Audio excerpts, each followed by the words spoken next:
atong problem is y equals x squared plus 1 over x squared minus 1.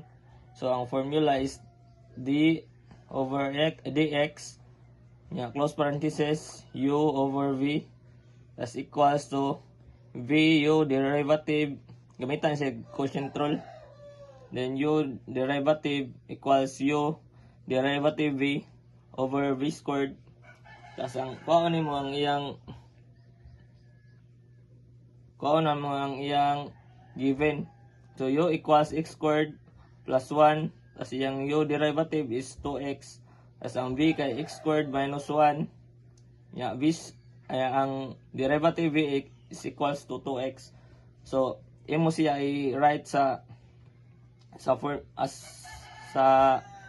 quotient rule. So y derivative equals x squared minus 1 gini v, tas ang u derivative is 2x kini, then ang copy minus sign, tas ang u nimo is x squared plus 1, tas ang v derivative is 2x over v2, tas kini imo sa i-solve na siya nimo. Kini x squared times 2x is equals to 2x cubed, tas 1 times 2x equals 2x. Dara.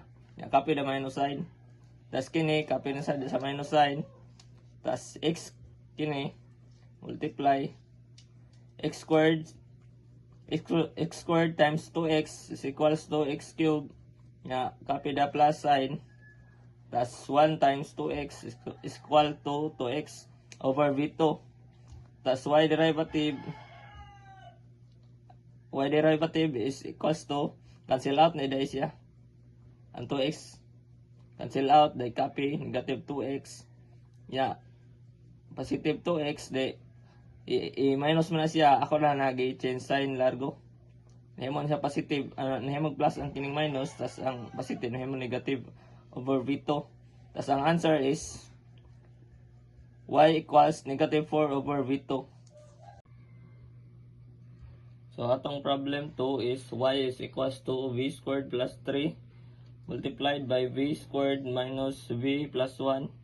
As ang formula is d over dv plus parenthesis uv is equal to u derivative v plus uv derivative. Tas ang atong given is ang u is equals to v squared plus 3 kini, tas ang u derivative is 2v, tas ang v is equals to v squared minus v1 plus 1, tas ang v derivative is 2v minus 1. So atong gamito na formula is product rule. Di ato running kopyaon is ang u derivative is 2v, tas multiplied sa v is equals to ang v kay kini v squared minus v plus 1, tas plus v squared, ang u is v squared plus 3, yang u derivative is 2, ang v derivative is 2v minus 1, tas i-simplify ni siya. So mo ni ang result.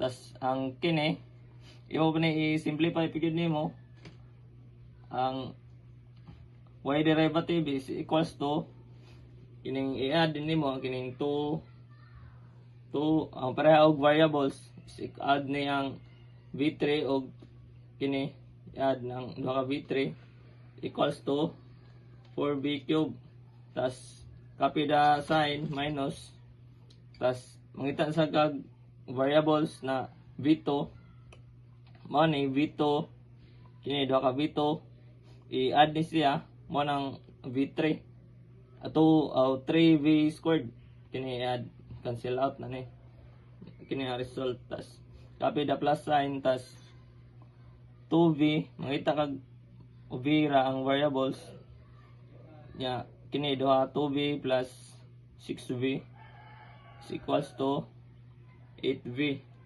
Then sunod is wala na may kapareha, negative 3, copy na siya. So muna na result. So here are the problem number 4. Ang atong given kay r equals cosine beta o cotangent beta. So gamitan natin siya og product rule. R prime equals u derivative v plus v derivative u. Tas ang atong given is u equals cosine beta. Ang derivative u is negative sine beta. Tas ang v is cotangent beta. Then ang derivative v is cosecant squared beta. So i-convert to sa formula. So mo na ni cosine beta negative cosecant squared beta plus cotangent beta o negative sine beta. So i-multiply ning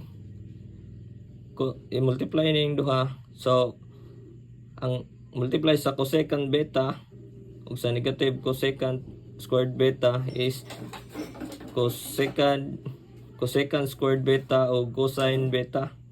Multiply sad ni cotangent beta o negative sine beta is equals to negative sine cotangent beta. Ang final answer is r prime is equals to cosecant squared beta cosine beta minus sine beta cotangent beta. So mo ni ang problem number 5. Ang given is y equals square root of arc sin x minus y equals sin negative 1x to the power of 1/2. So gamitan ni siya og chain rule. So i-derive ang inner ug ang outer. So mo na ang result y prime is equals to 1/2 arc sin x to the power of 1/2. Tas i-derive sa daang inner. Mo ni 1 over square root of 1 minus x squared. Tas ang final i-multiply ni silang duha. Yung final result is y prime is equals to 1 over 2 square root of arc sin x o square root of 1 minus x squared. So mo na tong problem number 6. Ang given is y equals to x cubed. 3 log of x minus 1. Gamitan siya og product rule.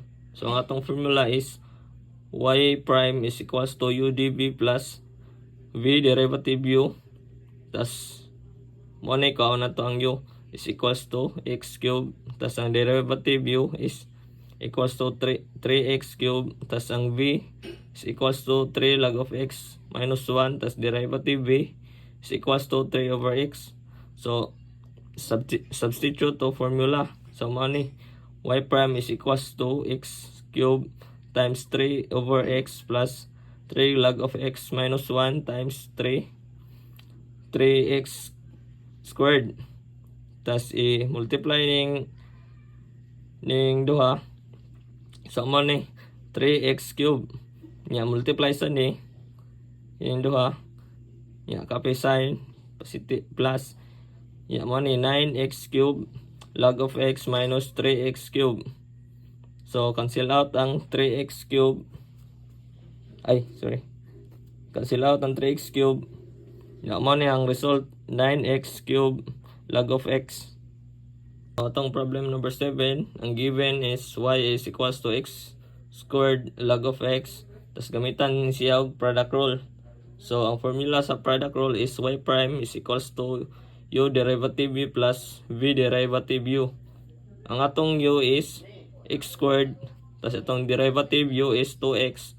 Tas ang v is equals to log of x. Derivative v is equals to 1 over x. Tas convert to formula. So mo ni y prime is equals to x squared times 1 over x plus log of x times 2x. So i-multiply ning duha. I-multiply. So mo ni x ray answer.